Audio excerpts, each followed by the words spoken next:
कर्मण्येवाधिकारस्ते मा फलेषु कदाचन मा कर्मफल हेतुर्भूर्मा ते संगोस्त कर्मणि। ये गीता का सबसे प्रसिद्ध श्लोक है।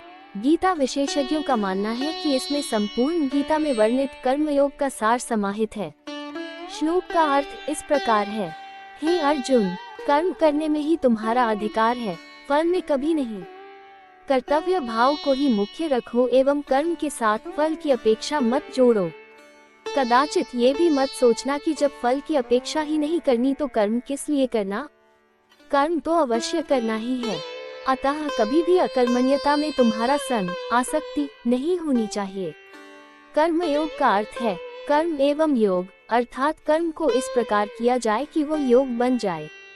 जैसे कोई समाधि प्राप्त योगी सर्वथा शांत, समतायुक्त एवं अक्षुब्ध रहता है, वैसा ही यदि कोई व्यक्ति कर्म करते हुए भी बन जाए तो वह कर्मयोगी कहलाता है। सामान्य व्यक्ति फल की इच्छा से कर्म करता है, फल मिलने पर प्रसन्न हो जाता है, न मिलने पर दुखी रहता है। कहीं उसे फल मिलने की संभावना न हो तो कर्म करने का कष्ट ही नहीं करता।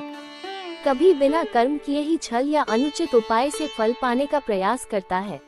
इस प्रकार कर्म करने वाले व्यक्ति का ध्यान फल पर केंद्रित रहता है तथा उसके मिलने व न मिलने की स्थिति में क्रमशः हर्ष एवं विषाद से अभिभूत रहता हुआ असंतुलित बना रहता है। ये स्थिति कर्मयोगी की शांत, अक्षुब्ध एवं समतापूर्ण स्थिति से विपरीत बहुत ही हीन एवं अशांतिपूर्ण होती है। प्रत्येक व्यक्ति का जो अपना कर्म है उसी में उसका अधिकार है, अर्थात उसे ही करने का वो अधिकारी है। व्यक्ति अपने परिवार, समाज एवं राष्ट्र के प्रति अपने नियत कर्तव्य को निष्ठा से निभाता रहे। प्रत्येक व्यक्ति द्वारा किए जाने वाले यज्ञ रूप निष्काम कर्म से यह समाज चक्र सुचारू रूप से संचालित रहता है।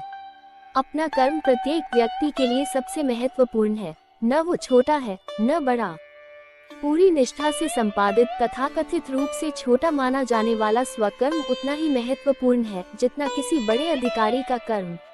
इस प्रकार स्वकर्म से संतुष्ट व्यक्ति स्वयं भी प्रसन्न, शांत व समता की स्थिति में रहता है तथा उसके कर्म से परिवार, समाज व राष्ट्र भी लाभान्वित होते हुए सुव्यवस्थित रहते हैं।